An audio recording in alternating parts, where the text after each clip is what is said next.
የብራይተኑ አሰልጣኝ ፋቢያን ሆርዝለር አርሰናል ላይ ክስ አቅርበዋል።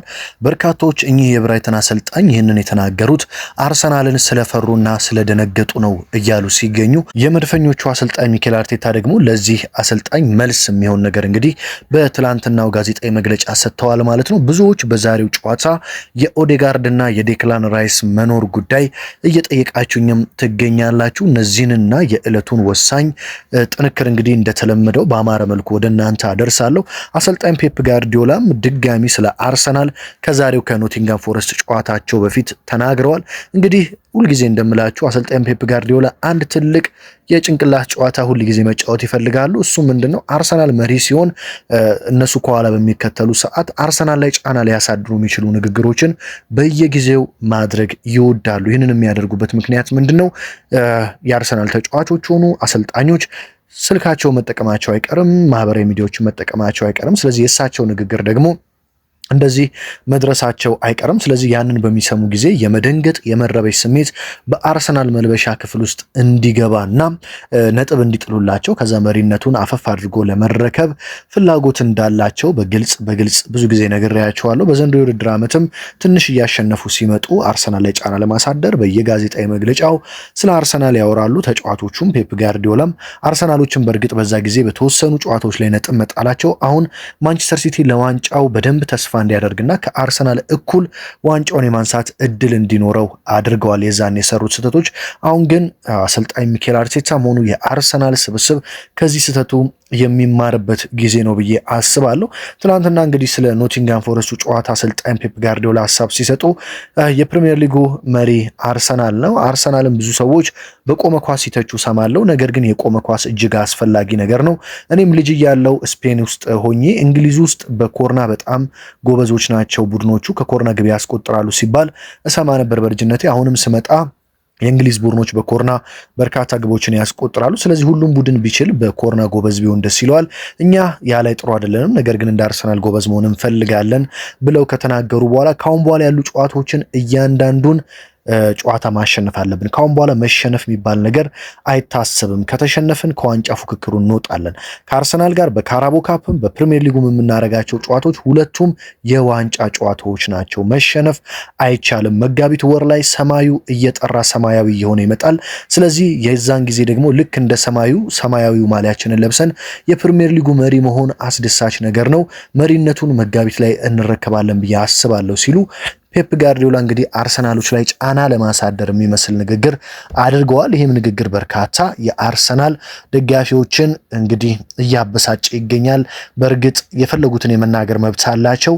ነገር ግን የአርሰናል ተጫዋቾችና አሰልጣኝ ሚኬል አርቴታ ይህንን የፔፕ ጋርዲዮላ ንግግር ደግሞ ተራ ንግግር ለማድረግ ካሁን በኋላ በጣም ከፍተኛ ተጋድሎ ማድረግ ይጠበቅባቸዋል ማለት ነው። የብራይተኑ አሰልጣኝ ምን ሲሉ ነው አርሰናልን የተቹት ወደሚለው ንግግር ልውሰዳችሁ። እንግዲህ የብራይተኑ አሰልጣኝ ፋቢያን ሆርዝለር እንደምታውቁት በመጀመሪያው የምሬት ጨዋታ 2-1 በአርሰናል ተሸንፈዋል። ታዲያ በጨዋታው ላይ የመጀመሪያውን ጎል ያስቆጠረ የነበረው ማርቲን ኦዴጋርድ ነው። ነገር ግን ሁለተኛዋ ግብ ስትቆጠር ኮርና የተሻማችው ኳስ ቀጥታ ራሳቸው ላይ አስቆጥረው ነበር የተቆጠረባቸው። ከኮርና የተገኘ ከሴት ፒስ የተገኘ ጎል ነበር የገባባቸው። በዛም እጅግ ተበሳጭተው እንደነበረ የብራይተኑ አሰልጣኝ የሚታወስ ነው። ታዲያ ትላንትና ምን አለ? አርሰናሎች አውቀው ሆን ብለው ሰዓት ይገላሉ ሲል ተናግሯል። ይህም እንግዲህ በርካታ የአርሰናል ደጋፊዎችን ግራ ያጋባ ጉዳይ ነው። እሳቸው ያሉት ምንድነው? ብዙ ጊዜ ልብ ብላችሁ አይታችሁ ከሆነ ብዙ ሰው አላስተዋለውም እንጂ አርሰናሎች ኮርና ሲመቱ ከ1 ደቂቃ በላይ ይፈጃሉ።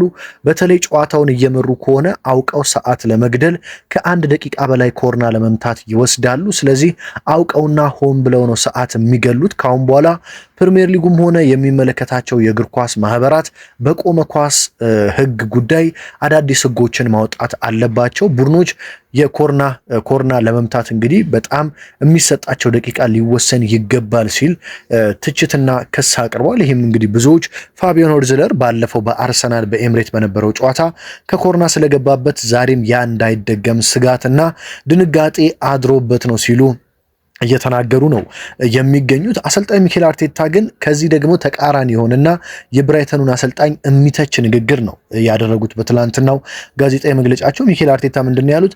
ከኮርና ካገባን ቆይተናል፣ እጅግ በጣም እየተበሳጨው ነው። እንደ በፊቱ በኮርና ግቦችን እያስቆጠርን አይደለም፣ በኮርና ብዙ ግቦችን እንድናስቆጠር እፈልጋለሁ ሲሉ አሰልጣኝ ሚኬል አርቴታ ከብራይተኑ አሰልጣኝ ተቃራኒ የሆነና ኮርና እጅግ ጠቃሚ መሆኑን እንደዚሁም ደግሞ አርሰናል አሁን በኮርና እየደከመ መምጣቱንና ግብ ለማስቆጠር በኮርና መጋደሉን መቀጠል እንዳለበት ገልጸዋል ማለት ነው። እንግዲህ አርሰናል በበርካታ ጨዋታዎች ኮርና ማግባት አቅቶት እንደነበር ይታወሳል። ነገር ግን በቼልሲው ጨዋታ ሁለቱም ግቦች ከኮርና መገኘታቸው በድጋሚ ስለ ኮርና ብዙዎች እንዲያወሩ አድርጓል። ያው በአርሰናልና በቼልሲ ጨዋታ እንደምታውቁት ሶስቱም ግቦች የተገኙት ከኮርና ነው። ነገር ግን ኮርና በነገራችን ላይ የእግር ኳስ አንድ አካል ነው። ኮርናን ማስቆጠር በጣም ትልቅ ጥበብና ጥንቃቄን የሚጠይቅ ነገር ነው። ኮርና ዝም ብላችሁ ለአግባ ስላላችሁ የምታገቡት ጉዳይ አይደለም። ለዛ ነው የቼልሲው አሰልጣኝ እንደዚሁም የቼልሲው ተጫዋች ሬስ ጄምስ ከጨዋታው መጠናቀቅ በኋላ አርሰናሎች ኮርና ሲመቱ እጅግ ያስፈራሉ፣ እነሱን የሚቋቋማቸው በኮርና የለም፣ የዓለም መሪና የኮርና የዓለም ንጉስ ናቸው ሲሉ የተናገሩት ማለት ነው። አርሰናል ረጅም ጊዜ ለኮርና ስልጠና አድርጓል። ለኮርና ከፍተኛ ጊዜ እየሰጠ ይለማመዳል። በእነዚህ የኮርና ግቦች ደግሞ በርካታ ውድ ነጥቦችን አግኝቷል። ኒኮላስ ጆቨር የአርሰናል የኮርና አሰልጣኝ ኳስ አሰልጣኝ ጭምር በአንድ ጎል ቦነስ እስኪሰጣቸው ድረስ አርሰናል ለኮርናና ለቆሙ ኳሶች ግቦች እንግዲህ ከፍተኛ ትኩረት ሰጥቶ እየሰራ እንደሆነ ይሄ ማሳያ ነው ብዬ አስባለሁ። ስለዚህ ብዙዎች ቢተቹ ይሄ ትችት እንግዲህ ጆሮ ሊሰጠው የማይገባ ትችት ነው። ኮርና የጨዋታ አንድ አካል ነው አይደለም። ኮርና አርሰናል ላይ ለምሳሌ በብሬንፎርድ ጨዋታ አርሰናል ነጥብ ሲጥል አቻ ወጥቶ አርሰናል የተቆጠረችው ግብ የተቆጠረችው ኬት ነው? ከእጅ የተወረወረች ኳስ ናት። ብሬንፎርድ እንደሚታወቀው ከእጅ ውርወራ በርካታ ግቦችን በዘንድሮው ውድድር ዓመት አስቆጥሯል። በእጅ ኳስ ይወረወራል፣ ግብ ያስቆጥራሉ።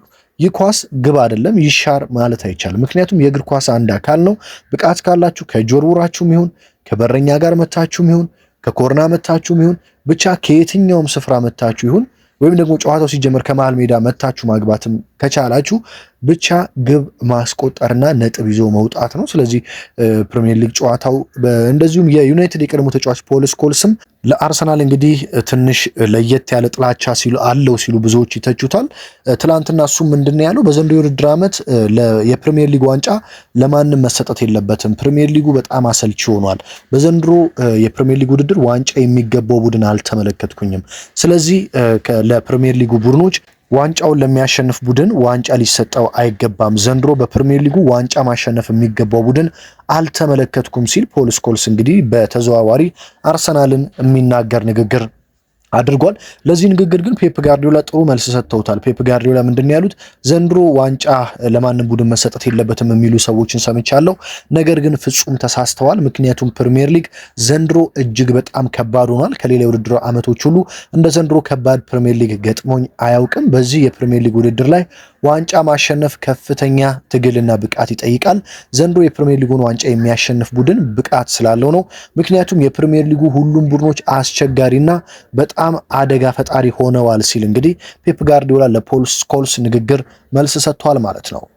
እንግዲህ ወደ አርሰናል ዛሬ በመሃል ሜዳ ላይ የሚኖረው አሰላለፍ ብዙዎችን እያነጋገረ ይገኛል። በተለይ የዴክላን ራይስ እና የማርቲን ኦዴጋርድ ጉዳይ አለመታወቁ ብዙዎች አርሰናል ዛሬ መሃል ሜዳ ላይ በዘንድሮው የውድድር ዓመት ብዙም ያልተጠቀመውን ነገር ሊጠቀም ይችላል እያሉ ይገኛሉ። በተለይ ሁለቱም የማይኖሩ ከሆነ ኦዴጋርድም ራይስም የማይኖሩ ከሆነ በጣም የአርሰናል የመሃል ሜዳ ሊሳሳ ይችላል ተብሎ ይጠበቃል። በነገራችን ላይ የአርሰናል ሁለቱም ኦዴጋርድም ራይስም የማይኖሩ ከሆነ አሰልጣኝ ሚኬል አርቴታ መሃል ሜዳ ላይ ኤዜን እንደዚሁም ዙቤሜንዲን እና ሉዊስ ስኬሊን ወይም ደግሞ ኤዜን ዙሜንዲና ክርስቲያን ኖርጋርድን በሁለት 6 ቁጥር የመጫወት ግዴታ ውስጥ ጭምር ሊገቡ እንደሚችሉ ነው እየተገለጸ የሚገኘው። በእርግጥ ትላንትና አሰልጣኝ ሚኬል አርቴታ ሲጠየቁ ራይስ ለዛሬው ጨዋታ የመድረስ እድል አለው ብዬ አስባለሁ፣ እርግጠኛ አይደለሁም፣ ነገር ግን እድል አለው፣ ከፍተኛ እድል አለው ብዬ አስባለሁ። ምክንያቱም ዴክላን ራይስ በጉዳት ብዙ ጊዜ የሚቀመጥና የሚቆይ ተጫዋች አይደለም። ሰውነቱ በቶሎ ከጉዳት የሚያገግም ተጫዋች ነው። እያየን ያለነው ነገር ጥሩ ነው። በዛሬው ጨዋታ ሊኖር እንደሚችል እጠብቃለሁ ሲሉ ከፍተኛ ተስፋ እንዳላቸው ተናግረዋል። ነገር ግን 100% እርግጠኛ እንዳልሆኑ ነው የተናገሩት። ስለ ማርቲን ኦዴጋርድም ያንን ነው ያነሱት። ካይ ሃቨርትዝ በእርግጥ ካይ ሃቨርትዝ ሙሉ ጨዋታ የመጫወት አቅም ላይ ደርሷል የሚለው በጣም አሳሳቢ ነው። ለዛ ነው ቋሚ አሰላለፍ ላይ ካይ ሃቨርትዝ ይጀምራል ብዬ እኔ በግሌ ማልጠብቀው። ምክንያቱም ካይ ሃቨርትዝ እንደምታውቁት ከጉዳት በጣም በተደጋጋሚ ጉዳት የሚታመስ ተጫዋች ነው። ከጉዳት እንደመጣ ትንሽ ተጫውቶ ተመልሶ የሚጎዳ ተጫዋች ነው። አሁን ራሱ ከበርካታ ወራት ጉዳት በኋላ ተመልሶ ነው ለአርሰናል 4 ጨዋታዎች ላይ ግቦችን አሲስቶችን አድርጎ ምርጥ ብቃት ላይ መጣ ሲባል ተመልሶ በጉዳት ምክንያት ወደ 3 ጨዋታዎች ያመለጡት ማለት ነው። ስለዚህ ካይ ሃቨርትዝ በዛሬው ጨዋታ ቋሚ የሆነ የመሰለፍ እድሉ በጣም ጠባብ እድል ያለው ይመስለኛል። ስለዚህ አሰልጣኝ ሚኬል አርቴታ ኦዴጋርድ እና ራይስ ከተመለሱላቸው እሰየው፣ እጅግ በጣም አስደሳች ነው። የተለመደውን የራይስ የዙሜንዲ እና የኢዜን ጥምረት ልንመለከት እንችላለን።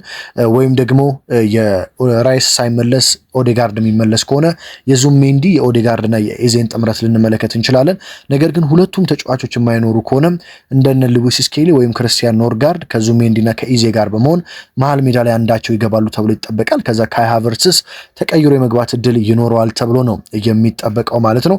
ብዙዎች እንግዲህ ይህንን ጥያቄ እያነሱ ይገኛሉ ማለት ነው። ነገር ግን እስካሁን ድረስ ምንም የተረጋገጠ መረጃ የለም። ዴክላን ራይስ ግን ከፍተኛ የመኖር እድል ሊኖረው እንደሚችል አሰልጣኝ ሚኬል አርቴታ ተናግረዋል። እንደምታውቁት ዴክላን ራይስ ማለት በዘንድሮው የውድድር ዓመት ለአርሰናል የጀርባ አጥንት ለአርሰናል የልብ ምት ማለት ነው ዴክላን ራይስ። ስለዚህ የሱ በዚህ ጨዋታ ላይ መኖር እጅግ በጣም አስፈላጊ ይሆናል ማለት ነው። ብራይተን እንደመሆኑ እንደዚሁም በአሜሪካን ኤክስፕረስ ስቴዲየም በብራይተን ስቴዲየም የሚደረግ ጨዋታ ነው። ጨዋታው ከባድ ጨዋታ እንደሚሆን ይጠበቃል። በተመሳሳይ ሰዓት ደግሞ ሲቲ ከኖቲንግሃም ጋር ጨዋታ ያደርጋል። በነገራችን ላይ ማንቸስተር ሲቲ በኖቲንግሃም ፎረስት በኢታድ ስቴዲየም ተሸንፎ አያውቅም። ስለዚህ ለኖቲንግሃም ፎረስት ጨዋታ ከባድ ይሆናል ተብሎ ይጠበቃል። ሲቲ ይህንን ጨዋታ የማሸነፍ ከፍተኛ እድል አለው። አርሰናል ከሙሉ ስኳዱ ጋር የሚገኝ ከሆነ ጨዋታውን ያሸንፋል ብዬ ይጠበቃለሁ። ነገር ግን እነ ራይስና እነ ኦዴጋርድ የማይኖሩ ከሆነ በጣም ሊቸገር እንደሚችል አስባለሁ። ነገር ግን ተቸግሮም ቢሆን የዛሬዋ 3 ነጥብ ግዴታ የሆነች 3 ነጥብ ስለሆነች መድፈኞቹ ይህንን ለማሳካት ያላቸውን ሁሉ ይሰጣሉ ተብሎ ይጠበቃል ማለት ነው። ጨዋታው ምሽት 4 ሰዓት ተኩል ላይ ይጀምራል። በዛሬ ምሽት በጣም ምርጥ ጨዋታዎች ነው የሚደረጉት። አስቶን ቪላ ከቼልሲ፣ ሲቲ ከኖቲንግሃም፣ አርሰናል ከብራይተን፣ ኒውካስትል ዩናይትድ ከማንቸስተር ዩናይትድ የመሳሰሉ ጨዋታዎች በምሽት ይጠበቃሉ። በዛሬው ጨዋታ ስለ መድፈኞቹና ስለ ማንቸስተር ሲቲ ጨዋታ ምን ይፈጠራል ብላችሁ ታስባላችሁ? ሲቲ ነጥብ ሊጥል ይችላል ወይስ ሲቲ 3 ነጥብ የማግኘቱ ድል የተረጋገጠ ነው? አርሰናልስ ጨዋታውን ያሸንፋል ወይስ ነጥብ ሊጥል ይችላል? በኮመንት መስጫው ስር ሐሳብ አስተያየታችሁን አስቀምጡልኝ። ሀገር ውስጥ ከባህር ማዶ በመሆን በየዕለቱ ስፖርታዊ መረጃዎችን በመከታተል ከጎን የሆናችሁትን በሙሉ ከልብ እያመሰገንኩኝ በሌላ ወሳኝ መረጃ በሌላ ወሳኝ ጥንክር ደግሞ እስከምንገናኝ ድረስ በያላችሁበት ሁሉ ሰላም ተመኘሁላችሁ።